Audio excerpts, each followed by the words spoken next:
तर शुभम दादा, आज आपण बोलू लाडकी बहीण योजना, जी नवीन योजना आलेली आहे. मध्य प्रदेशमध्ये आधी होती, आता ती महाराष्ट्रात आलेली आहे. आता आपण जेव्हा व्हिडिओ बनवतोय आजपर्यंत 59 लाख फॉर्म जमा झालेले कौटुंबिक उत्पन्न आपल्याला लागणार आहे. ज्यामध्ये तुम्हाला काही कागदपत्रे लागणार आहेत ते सुद्धा मी पुढे सांगतोच. लाडकी बहीण योजनेसाठी कोण अप्लाय नाही करू शकत. आता मला माहिती की एखादी महिला क्रायटेरियामध्ये बसते, तर अप्लाय करण्यासाठी कागदपत्र कोणकोणते आवश्यक आहे. म्हणजे मध्य प्रदेशची मुलगी लग्न करते महाराष्ट्राच्या मुलाशी, त्यावेळेस त्या मुलीला याचा बेनिफिट मिळेल, कारण डोमेसाईल तर तिचं मध्य प्रदेशचं असेल ना. सगळ्यात मोठी योजना आहे, म्हणजे सगळ्यात मोठी योजना झाली आणि रेकॉर्ड ब्रेक केला. एवढी मोठी योजना कधीच नाही राबवली. जर योजनेबद्दल अजून सांगायचं झालं तर कधीपासून पैसे मिळायला सुरुवात. पण जर मी 1 तारखेला भरलाय, सुरुवातीलाच मी फॉर्म भरलाय आणि मला असं वाटतं यार मी माझी बर्थ डेट चुकीची टाकली किंवा मी काहीतरी चुकीचं टाकलंय आणि मला चेंज करा, तो माणूस करू शकतो. एडिट करायचं ऑप्शनच येत नाही आहे. असं होतंय का कुठे फॉर्म दुसऱ्याच्या मोबाईलमध्ये भरला तर चालेल का? Hello guys and welcome to banter with Chetan. मित्रांनो, आज आपल्यासोबत आहे शुभम पवार दादा. दादा नमस्ते. नमस्ते दादा जेजुरीवरून आले आपल्याकडे, आणि सगळ्यात महत्त्वाची गोष्ट म्हणजे मराठी कॉर्नर नावाचं त्यांचं यूट्यूब चॅनल आहे. त्याच्यावर 1 मिलियन 10 लाख त्यांचे सबस्क्रायबर कंप्लीट झाले. त्या सगळ्यात इथं तुमचं अभिनंदन त्याच्यासाठी. धन्यवाद दादा, धन्यवाद. सगळ्यात मेन गोष्ट की आपल्या महाराष्ट्रामध्ये सगळ्यात महत्त्वाची गोष्ट असते की योजना येतात, पण योजना लोकांना माहीत नसतात. तशा योजना जे आपले शुभम भाऊ आहे ते सगळ्या लोकांना, महाराष्ट्रातल्या लोकांना मराठी भाषेमध्ये समजावून सांगतात. जर तुम्हाला बघायचं तर मराठी कॉर्नरवर जाऊन ते चेक करू शकतात. आज आपण जी योजना महाराष्ट्रामध्ये सगळ्यात जास्त फेमस होते, लाडकी बहीण योजना, या योजनेबद्दल दादांसोबत चर्चा करणार आहे की त्या योजनेचे फायदे काय, त्या योजनेचा क्रायटेरिया काय, ती योजना कोणकोणत्या योजनेसाठी अप्लाय करू शकतं, त्याच्यातून किती पैसे आपल्याला मिळू शकतात, त्याची प्रोसेस काय, त्याची काही फी आहे का, सगळ्या गोष्टी डिटेलमध्ये आपण आज दादांसोबत बोलणार आहे. तर दादा, तुमचं स्वागत आहे आपल्या चॅनलवर. धन्यवाद.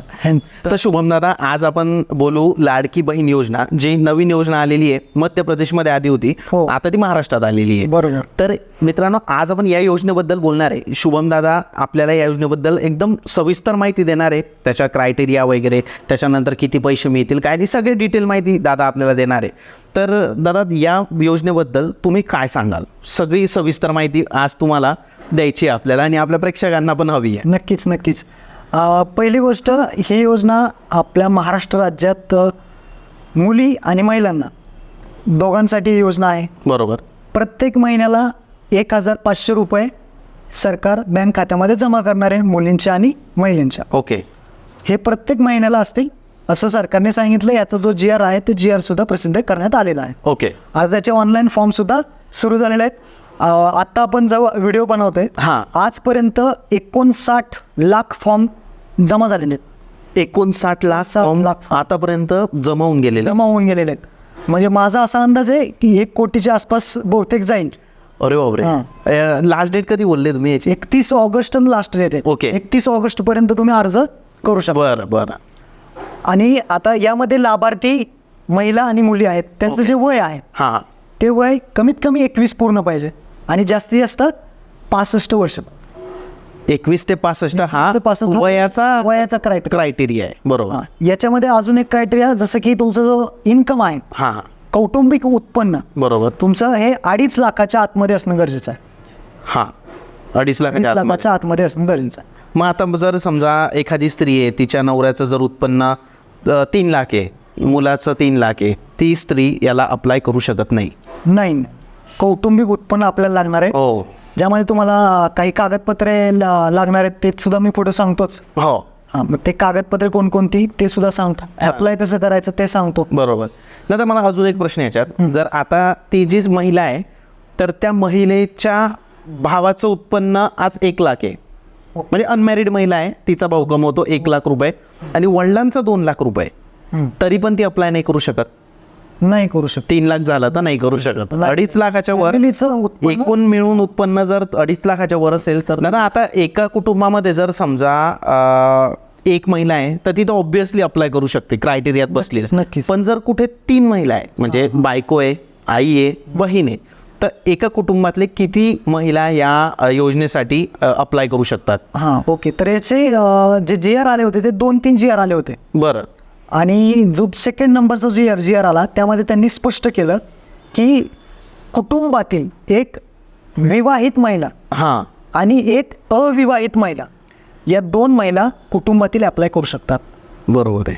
म्हणजे एक मुलगी आणि एक लग्न झालेली महिला अप्लाय करू शकते, त्याच्यावरती अप्लाय करू शकत नाही. करू शकते. 2 लोक करू शकता. एक अविवाहित महिला म्हणजे बहीण जर असली समजा घरात ती, आणि बायको तर मॅरिड असते किंवा आई करू शकते. नक्कीच.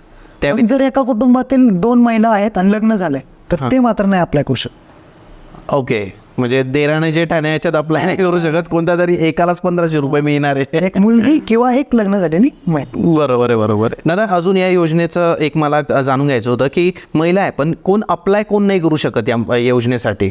लाडकी बहीण योजनेसाठी कोण अप्लाय नाही करू शकत? हां, तर एक म्हणजे उत्पन्न 2.5 लाखाच्या आतमध्ये पाहिजे. जर वरती असेल तर अप्लाय करू शकत नाही. बरोबर. इन्कम टॅक्स रिटर्न भरतात, हां, ITR भरतात, म्हणजे टॅक्स भरतात थोडक्यात. हां तर ते सुद्धा अप्लाय करू शकत नाही. ज्यांच्याकडे 4 व्हीलर आहे हां, ते सुद्धा यामध्ये अप्लाय करू शकत नाही. उत्पन्न कमी असलं आणि 4 व्हीलर आहे तरी अप्लाय नाही करू. कुटुंबामध्ये पण जर गाडी जर भावाच्या नावावर आहे माझ्या, म्हणजे त्या स्त्रीच्या कुटुंब आलं नाही. नाही अप्लाय करू शकत. यामध्ये अजून एक हे सरकारी कर्मचारी जे असतील ते सुद्धा अप्लाय करू शकत नाहीत. बरोबर. त्यांचा पगार कमी असला तरी सुद्धा ते अप्लाय नाही. सरकारी गव्हर्नमेंट त्यांचा पगार असतोच जरा व्यवस्थित, 2.5च्या तर थोडासा व्यवस्थित असतो. आणि सगळ्यात महत्त्वाचा पॉईंट जो आहे तो म्हणजे अगोदर कुणाला पेन्शन मिळत असेल हां हां, त्याचा एक क्रायटेरिया आहे. जसं की अगोदर त्यांनी सांगितलं आहे IGR मध्ये की 1500 ओके किंवा 1500 पेक्षा जास्त जर कोणत्याही महिलेला पेन्शन मिळत असेल तर ती महिला अप्लाय करू शकत नाही. बरोबर आहे. म्हणजे कसं होतं, बाकीच्या योजना असतात, PM किसान योजना आहे किंवा संजय गांधी निराधार योजना आहे, श्रावण बाळ सेवानिवृत्ती योजना आहे. त्या योजनेमध्ये 1500 रुपये महिन्याला मिळतात. ओके, ऑलरेडी मिळतात म्हणजे त्या योजना मिळतात. हां, आणि PM किसानची जी योजना आहे त्याला जे 4 महिन्यानंतर पैसे आहेत ते मिळतात. बरोबर. आता PM किसान योजनेचे जे महिला आहेत त्यांना आता सूट दिलेली आहे नवीन GR नुसार. ओके, त्यांना कसं आहे, तुम्ही ऑनलाईन फॉर्म भरायचा नाही कारण गव्हर्नमेंटकडे ऑलरेडी तुमचा डाटा आहे. हां हां हां, तुम्ही बरोबर फक्त ऑफलाईन फॉर्म जमा करायचे. बरोबर म्हणजे जे 4 महिन्याने तुम्हाला मिळतात, थोडक्यात 500 रुपये त्यांचा महिना होतो. हां, जी उर्वरित रक्कम आहे बरोबर ती तुम्हाला भेटू शकते. PM किसान लाभार्थी जे महिला आहेत त्यांना. बरोबर. उर्वरित म्हणजे तर 1000 रुपये वगैरे 900 रुपये जे त्यांचं. आणि संजय गांधी वगैरे असते जी योजना हां, असतात हां. त्यांची ती महिला यामध्ये अप्लाय करू शकत नाही. याचा GR मध्ये काही उल्लेख केला नाही. बरोबर आहे. तर आता मला माहिती आहे की एखादी महिला क्रायटेरियामध्ये बसते तर अप्लाय करण्यासाठी कागदपत्र कोणकोणते आवश्यक आहे? हां, सगळ्यात महत्त्वाचं आता अगोदर एक लिमिटेड कागदपत्र ठेवली होती. बरोबर. भरपूर महिलांकडे ती कागदपत्र नव्हती. ओके. मग सरकारने नवीन GR काढला हां आणि कागदपत्रामध्ये पूर्णपणे बदल केला. आता नवीन GR नुसार जर कागदपत्रे पाहिली तर पहिलं तुमच्याकडे आधार कार्ड असणं गरजेचं आहे. त्यानंतर तुमच्याकडे दुसरं कागदपत्र आहे ते डोमासाईल सर्टिफिकेट, जो महाराष्ट्रीयन दाखला. महाराष्ट्रात मध्ये तुम्ही राहता त्यासाठी डोमासाईल सर्टिफिकेट. बरोबर. पण जर तो काही महिलांकडे डोमासाईल नसेल तर त्यांना सूट देण्यात आलेली आहे. बरं. त्यामध्ये तुम्हाला पुन्हा 4 कागदपत्रे ठेवलेली आहेत. ओके. तुम्ही 4 पैकी 1 कागदपत्र देऊ शकता, पण ते 15 वर्षापूर्वीचं पाहिजे. ओके. डोमासाईलमध्ये जर डोमासाईल सर्टिफिकेट नसेल तर ओके. तुम्ही ही 4 कागदपत्रे, त्यामध्ये तुमचं रेशन कार्ड, तुमचं मतदान कार्ड, तुमचं शाळा सोडण्याचा दाखला हां, म्हणजे LC आणि जन्म प्रमाणपत्र म्हणजे बर्थ सर्टिफिकेट, या 4 पैकी 1 कोणतंही डॉक्युमेंट तुम्ही देऊ शकता. हां, मग ते माहेरच्या नावाने पण असतात. हां, 15 ते देऊ शकता, काय ते प्रॉब्लेम. चालतं त्याला. कारण त्याच्यामध्ये जन्मतारीख असते. हो, जन्मतारीख, जन्म कधी झाला म्हणजे बरोबर. त्याच्यामध्ये कळतं बरोबर. कधीपासून हा व्यक्ती महाराष्ट्रामध्ये राहतो. महाराष्ट्रामध्ये राहतो. हे झालं दुसरं कागदपत्र. तिसरं कागदपत्र आहे उत्पन्नाचा दाखला म्हणजे इन्कम सर्टिफिकेट. Income certificate. आता इन्कम सर्टिफिकेट काही महिलांकडे नाही काढलं. मोस्टली म्हणजे गावाकडे तर नाहीच काढत ना आता इन्कम सर्टिफिकेट. शेतकरी महिला हां त्या नाही जास्त काढत. मग त्यांना सरकारने परत ऑप्शन दिला. हां. तुमच्याकडे जर इन्कम सर्टिफिकेट नसेल हां. तर तुम्ही काय करू शकता, तुमचं केशरी रेशन कार्ड असेल बरं. किंवा पिवळं रेशन कार्ड असेल हां. ते तुम्ही अपलोड करू शकता. तुम्हाला उत्पन्नाच्या दाखल्याची गरज नाही. गरज नाहीये. बरोबर. पण ज्यांच्याकडे पांढरं रेशन कार्ड आहे, हां. व्हाईट, तर त्यांना मात्र उत्पन्नाचा दाखला द्यावा लागेल. ओके. पांढरं रेशन कार्ड असेल तर उत्पन्नाचा दाखला तुम्हाला द्यावा लागेल. आणि चौथं आहे डॉक्युमेंट ते म्हणजे तुमचं बँकेचं पासबुक. ओके. पण बँकेचं पासबुक मॅन्डेटरी नाही आहे, कारण हे जे पैसे येणार आहेत हे DBT मार्फत येणार आहेत. म्हणजे DBT म्हणजे डायरेक्ट बेनिफिट ट्रान्सफर. ओके. त्यामध्ये कसं होतं, तुमचे आधार नंबर असतो हां. बँकेमध्ये. आता आधार आणि बँक लिंक झालेलं आहे आणि तो त्यांना त्यांचं हे लिंक आहे. लिंक असेल तरच आहे. हे पण खूप महत्त्वाचा पॉईंट आहे की गव्हर्नमेंट जे आपल्याला फोर्स करतं की तुमचं आधार कार्ड पॅन कार्ड हे कनेक्टेड पाहिजे, बँकेत तो नंबर बरोबर कनेक्टेड पाहिजे. त्याच लोकांना फक्त ही योजनेचा लाभ घेता येणार आहे. कारण इथं तुम्ही जसं सांगितलं की तीच सगळ्यात मेन गोष्ट झाली आता तर. हो ते आणि भरपूर महिलांनी तर केलेलं पण नाही गावाकडे. ते तुम्ही घर बसल्या चेक करू शकता. बरोबर आहे. घर बसल्या तुम्ही myaadhar.uidi.gov.in ओके. या साईटवरती जाऊन तुम्ही आधार कार्ड लिंक आहे का चेक करू शकता. बरोबर. कोणती बँक लिंक आहे त्याच बँकेच्या खात्यात तुम्हाला जे काही 1,500 रुपये आहे त्याचा लाभ मिळणार. बरोबर आहे. आणि एक शेवटचं डॉक्युमेंट आपलं राहिलं ते म्हणजे हमीपत्र लागतं. आणि ते हमीपत्र तुम्हाला ऑनलाईन अर्ज करतानाच ते डाउनलोड करता येतं. हां. आणि त्याच्यावरती फक्त तुम्हाला अटी शर्ती मान्य आहेत अशा खुणा करायच्या. ओके. आणि आपलं सही आणि नाव टाकायचं, बरोबर आहे. ते अपलोड करायचे. असे 5 कागदपत्र तुमच्याकडे असतील तर तुम्ही इथे अप्लाय करू शकता. बरोबर आहे. आणि सगळ्यात महत्त्वाचं एक पासपोर्ट साईज फोटो लागेल. ओके. अगोदर काय होतं, लाईव्ह फोटो काढा. हां, डायरेक्ट असं. लाईव्ह, आणि ते त्रास झाला. मग त्या सरकारने नवीन GR काढलं, त्यामध्ये असं सांगितलं तुम्ही पासपोर्ट साईज फोटो जरी त्याचा फोटो काढला बरोबर. तरी चालणार आहे, तुम्हाला काही अडचण नाही. ओके. पासपोर्ट साईज फोटो चालून मारणार आहे. आणि माझ्याकडे पडलाय फोटो, त्याला स्कॅन केलं मी आणि तसा अपलोड केला तर पण हा काढू म्हणजे माझ्याकडे आहे समजा आपल्या हां, काढतो काढू तसंही चालेल. चालेल. बरोबर. पासपोर्ट साईज फोटो काढतात ना, हां. त्याचा फोटो काढून अपलोड केला तरी चालेल. तसंही चालेल. सुविधा दिलेली आहे. बरोबर. दादा, आता कागदपत्रांचं जेव्हा आपण बोलत होतो तेव्हा तुम्ही सांगितलं की रेशन कार्डमध्ये नाव वगैरे हवं, पण नवीन लग्न झालंय मुलीचं तर तिचं नाव तर रेशन कार्डवर नाही येत लगेच. हा, त्यासाठी सरकारने परत GR काढला. GR मध्ये त्यांनी सांगितलं हां. की ज्या महिलेचं नवीन लग्न झालंय त्यांनी काय करायचं, त्यांचं रेशन कार्डमध्ये नाव नसतं. बरोबर. मग त्यांना सवलत दिली की तुम्ही तुमच्या हजबंडचं म्हणजे पतीचं रेशन कार्ड अपलोड करू शकता. ओके. पतीचं रेशन कार्ड अपलोड upload म्हणजे जे डॉक्युमेंट तुम्ही सांगितले की पतीचं ते जसं परप्रांतीय जर असेल तिला त्यांना पण इथं पण त्यांना ते अपलोड करावं लागेल. दादा, आता एक डाऊट आला माझ्या डोक्यामध्ये की मुलगा आहे आपला जळगावचा आणि मुलगी आहे बऱ्हाणपूरची. बऱ्हाणपूर येतं MP मध्ये, मध्य प्रदेशमध्ये. हां. आता तिकडची मुलगीने लग्न केलेलं आहे जळगावच्या मुलाशी, म्हणजे मध्य प्रदेशची मुलगी लग्न करते महाराष्ट्राच्या मुलाशी. त्यावेळेस त्या मुलीला याचा बेनिफिट मिळेल कारण डोमेसाईल तर तिचं मध्य प्रदेशचं असेल ना. हां, तर याच्यावरती पण सरकारने पर्याय काढला. ओके. यावरती काय केलं, जर लग्न झालेली महिला हां. बाहेरची असेल, बरोबर. अदर स्टेट म्हणजे हां. महाराष्ट्राच्या बाहेरची, पण लग्न झाले आपल्या महाराष्ट्रातल्या मुलासोबत. मुलासोबत झालेलं, हां.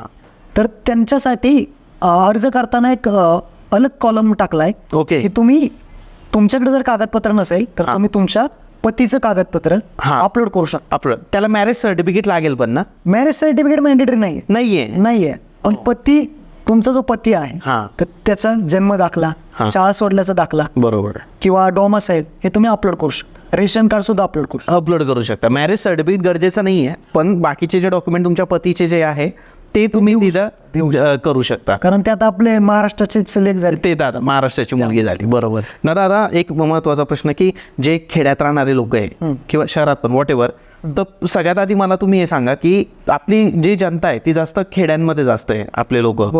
बरोबर.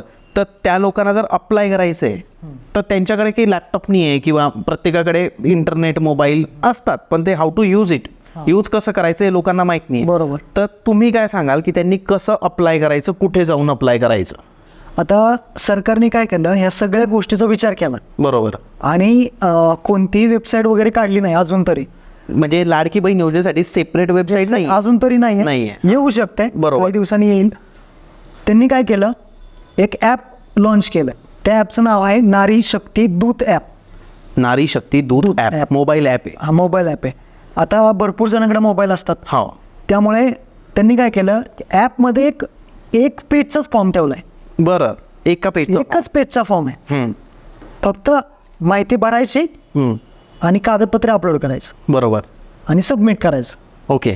सबमिट करताना तुम्हाला एक KYC साठी OTP लागतो. तो OTP टाकून फॉर्म सबमिट होतो. बरोबर. एकदम तुमचं नाव, तुमची जन्मतारीख, तुमचं लग्नापूर्वीचं नाव असेल, अशा पद्धतीची जी काही माहिती आहे ती टाकायची. बरोबर. आणि सबमिट करायचं. एक पेजचं. आता लाखो जण फॉर्म भरतात, त्यामुळे ॲप हँग होत असेल. पूर्ण ॲप हँग चालू आहे सध्या. हा, त्रास होतोय लोकांना. बरोबर. मग दादा, आता ॲपचं ऑप्शन ठीक आहे, तुमच्याकडे इंटरनेट चांगलं आहे, तुमचा मोबाईल भारीतला आहे, तर तुम्ही ते ऑप्शन यूज करा. स्वतः महिला भरू शकते. ओके. स्वतः घरातले कोणीही त्यांचे फॉर्म भरू शकते आणि असा ऑप्शन दिलाय कोणीही कितीही फॉर्म भरू शकतो. ओके, घरातला व्यक्ती दुसऱ्यांचे फॉर्म भरू शकतो, शेजारचे फॉर्म भरू शकतो, अशा ते बरं आहे म्हणजे आहे. कोणी पण किती फॉर्म. कारण शेवटी मोबाईल नंबरनेच ते OTP येऊनच ते कन्फर्म होणार आहे की हा मोबाईल नंबर कुणाच्या नावावर कनेक्ट आहे. त्यामुळे मित्रांनो तिथे तुम्ही म्हणजे महिलांना तुम्ही तिथे जे नंबर टाकाल तर तोच नंबर टाका जो तुमचा ऑलरेडी कनेक्टेड आहे आधार कार्ड सोबत. आधार कार्डला जो तो टाकला तरी चालेल, काय अडचण अडचणी. बरोबर आहे. तर दादा आता तुम्ही आतापर्यंत किती फॉर्म भरले गेले या योजनेचे? आत्तापर्यंत आज आपण व्हिडिओ बनवतोय तर टोटल 59 लाख फॉर्म गेलेले आहेत. ओके, आणि रेकॉर्ड आहे एका दिवसामध्ये 7 लाख फॉर्मचा रेकॉर्ड आहे. दादा हे सगळ्यात पहिल्यांदा झालं का असं आजपर्यंतचा? हा सगळ्यात मोठी योजना आहे म्हणजे सगळ्यात मोठी योजना झाली आणि रेकॉर्ड ब्रेक केला. रेकॉर्ड ब्रेक केला. एवढी मोठी योजना कधीच नाही राबवली. हो, जबरदस्त. म्हणजे आणि होतंय सगळं म्हणजे प्रॉपरली इम्प्लिमेंट होते हळूहळू. आता त्याच्यामध्ये भरपूर चेंजेस झाले, नवीन 4-5 GR सुद्धा आले. सरकारला त्रास झाला, आपल्याला तर भरपूरच झाला. पण तुमच्यासारख्या लोकांमुळे उलट फायदा होतोय की समजलं आता तुमच्या चॅनलवरून भरपूर माहिती मिळते. हो, नक्कीच. आता एक पद्धत आपण नारी शक्ती जे ॲप आहे त्याच्यावरून तुम्ही सांगितलं, तर दुसरे अजून काय सांगाल? आता काही महिला शिकल्याच नसतील किंवा त्यांना काही येत नसेल, बरोबर, तर त्यांच्यासाठी सरकारने असा ऑप्शन काढलाय की तुम्ही एक ऑफलाईन फॉर्म दिलाय, बरोबर, त्याची प्रिंट काढायची, ते तुम्हाला भेटेल. तो फॉर्म भरायचा, त्याला कागदपत्र जोडायची आणि जे आपले अंगणवाडी सेविका आहेत शेजारी तिथे जाऊन जमा करायचं. म्हणजे अंगणवाडी सेविकांकडे आता ते लॅपटॉप वगैरेचं सगळं, अंगणवाडी सेविकांना सुद्धा मोबाईल आहे, ते पण काय करणार शेवटी त्या ऍप मधूनच भरणार आहेत. बरोबर आहे, त्या ऍप मधून भरणार आहे, त्यांना तिथे ऑथॉरिटी आहे. बरोबर.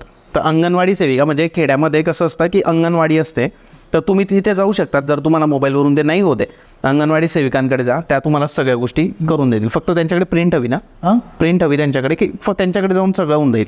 कागदपत्र आणि ते आपलं अर्ज कागदपत्र तिथे जाऊन जमा करायचं. बाकी सगळं काम त्यांचं होऊन बाकी ते करून देतील. बरोबर.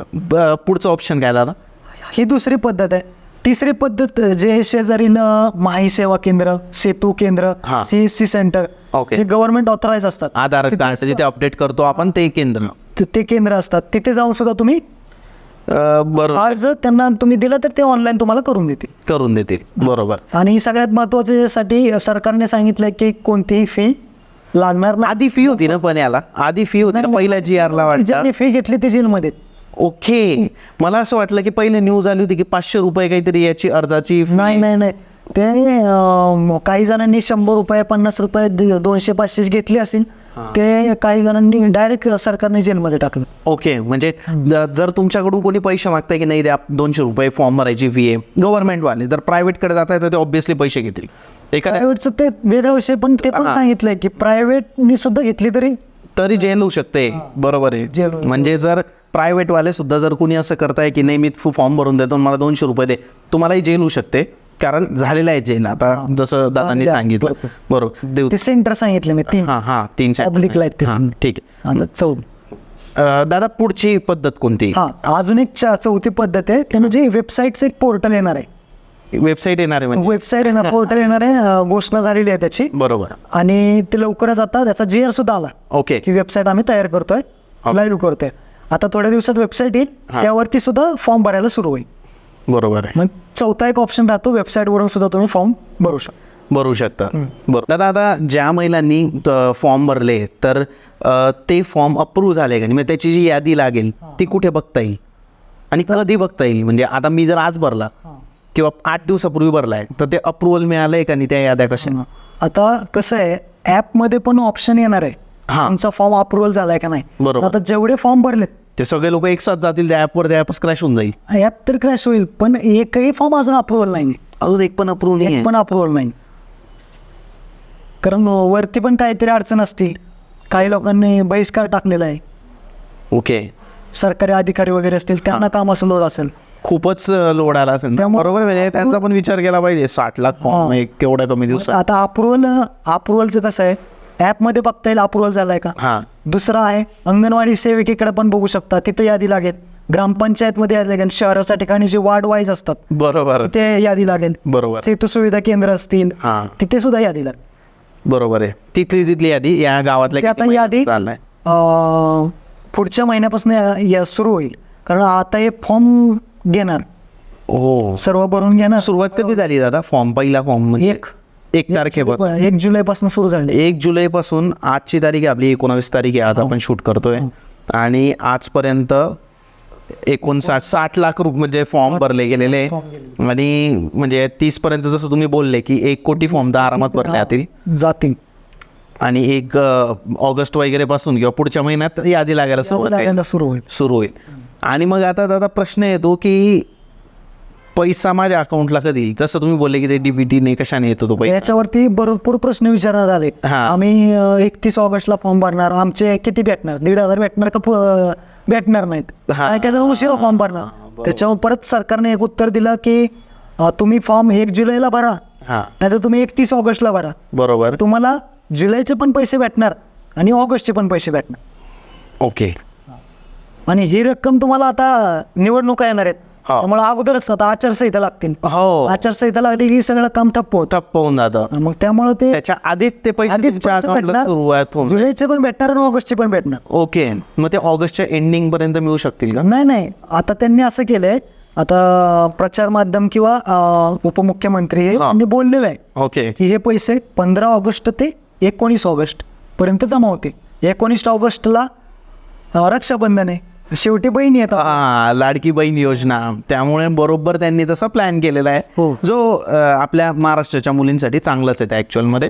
बरोबर आहे. दादा आता याच्यामध्ये तुम्ही जसं म्हटले की याची लास्ट डेट तर मग 31 ऑगस्ट आहे ना की 21 ऑगस्ट? 31 ऑगस्ट. पण मग त्या लोकांना पण मग ते अप्लाय करतील, मग ते हे अप्रुव्हल येईल, यादी लागेल, मग त्यांना पण 2 महिन्याची काही चुका असतील ते वापस येतील तुमच्याकडे, परत तुम्ही त्याला एडिट करू शकता.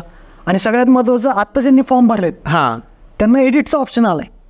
ओके, जर चुकून काही बदल झाले ना, म्हणजे काही स्पेलिंग चुकतं किंवा काही होतं, बँक डिटेल चुकले, एखादं डॉक्युमेंट चुकलं, तर एक चान्स दिलाय की तुम्ही एडिटमध्ये जाऊन तुमचा फॉर्म चेंज करू शकता. आणि एडिट करताना पण लक्षात ठेवायचं आहे की तुम्हाला OTP व्हेरिफिकेशन कंपल्सरी आहे, तीच तुमची KYC. OTP व्हेरिफिकेशन ते सगळ्यात इम्पॉर्टंट आहे. OTP व्हेरिफिकेशन केलं तर तुमचा फॉर्म पुढे जाणार. पण जर मी 1 तारखेला भरलाय, सुरुवातीलाच मी फॉर्म भरलाय आणि मला असं वाटतं यार मी माझी बर्थ डेट चुकीची टाकली किंवा मी काहीतरी चुकीचं टाकलंय आणि मला चेंज आहे, तो माणूस करू शकतो एडिट? 100% सगळे 60 लाख लोक चेंज करू शकतात. हो, सगळे चेंज करू शकतात आणि A to Z माहिती चेंज करू शकतात, काही चुकवते. अरे म्हणजे चांगली सोय केलेली आहे की याच्यामध्ये असं नाही होणार की कुणाचं चुकलंय तर तो टेन्शन जाऊ द्या, चाललं गेलं झालं, असं नाही आहे. होऊन जाईल तुमचं एडिट वगैरे, सगळ्या गोष्टी होऊन जातील. हो ना. तर मित्रांनो, आता आपण लाडकी बहीण योजना, दादांनी जे पण व्हिडिओ बनवले तर त्याच्या खाली जे आपण कमेंट्स आल्या, लोकांच्या क्वेरीज आलेल्या आहे, तर त्या दादांना विचारणार आहे. कारण भरपूर वेळा नाही पॉसिबल होत की त्यांनी प्रत्येक वेळेस ते पूर्ण सगळ्या कमेंटला उत्तर देणं.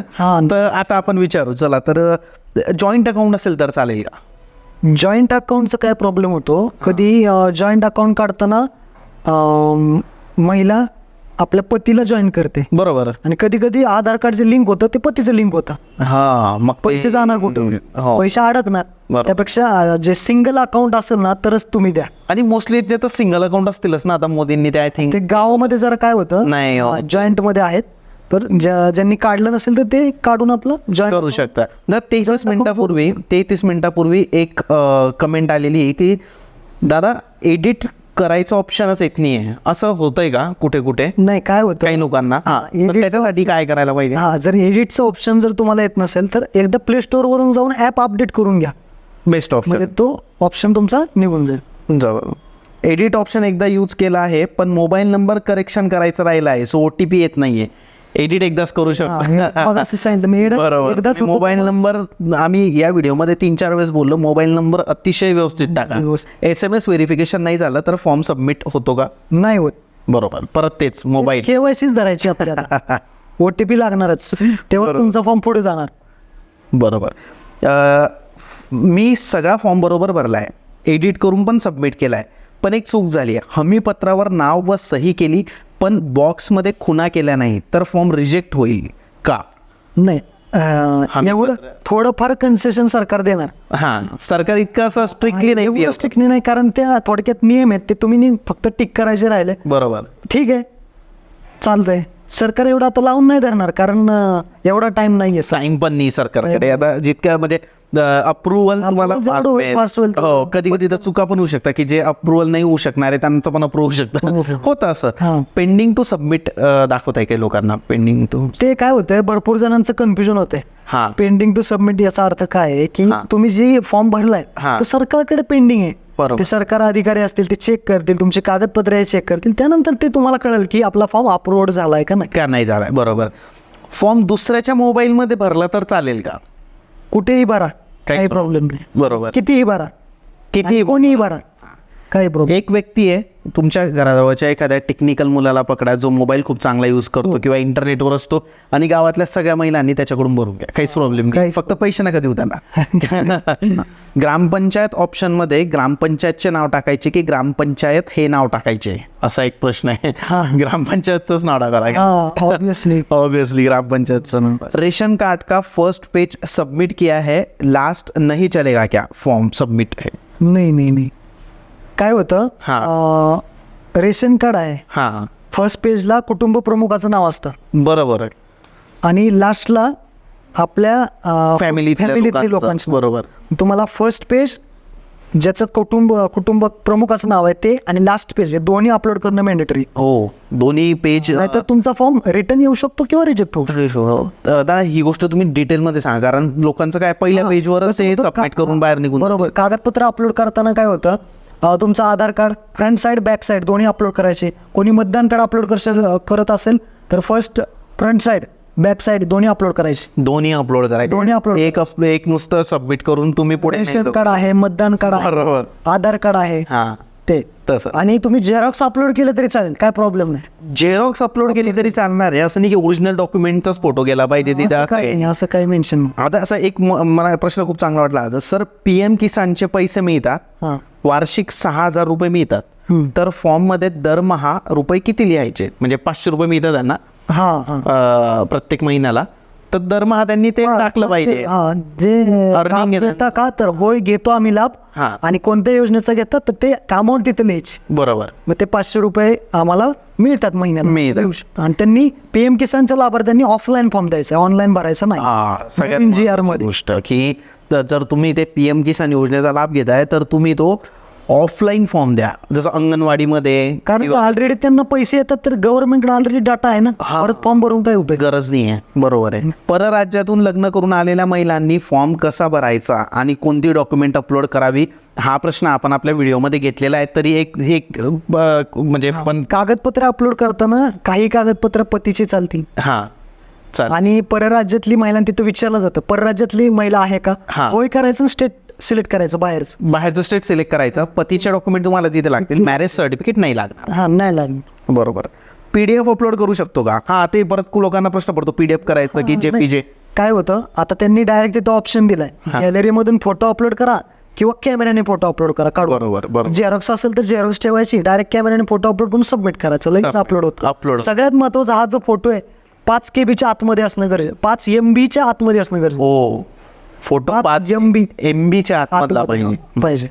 शुभम दादा, तुम्ही अतिशय चांगली माहिती दिलेली आहे. या योजनेबद्दल डिटेलमध्ये तुम्ही सगळ्या गोष्टी सांगितल्या आहे आणि याचा खरंच फायदा होईल आपल्या लोकांना. एकदम वेळेवर ही माहिती दिली गेलेली आहे. मित्रांनो, आपण याच टॉपिक रिलेटेड लाडका भाऊ हा सुद्धा व्हिडिओ बनवलेला आहे आपल्या चॅनलवर, तुम्ही तो जाऊन बघू शकता. तुम्हाला जर या योजनेबद्दल डिटेलमध्ये या योजनेचा GR वाचायचा असेल, शुभम दादांनी या योजनेचा फॉर्म कसा भरायचा अतिशय डिटेलमध्ये व्हिडिओ बनवलेला आहे, तो बघायचा असेल, त्याच्यानंतर याच्या फॉर्मच्या लिंक, सगळ्या गोष्टी, ॲपची लिंक, सगळं काही तुम्हाला जर हवं असेल, वेबसाईटची लिंक, तर तुम्ही डिस्क्रिप्शनमध्ये जा आणि तिथं तुम्हाला सगळ्या लिंक्स मिळतील.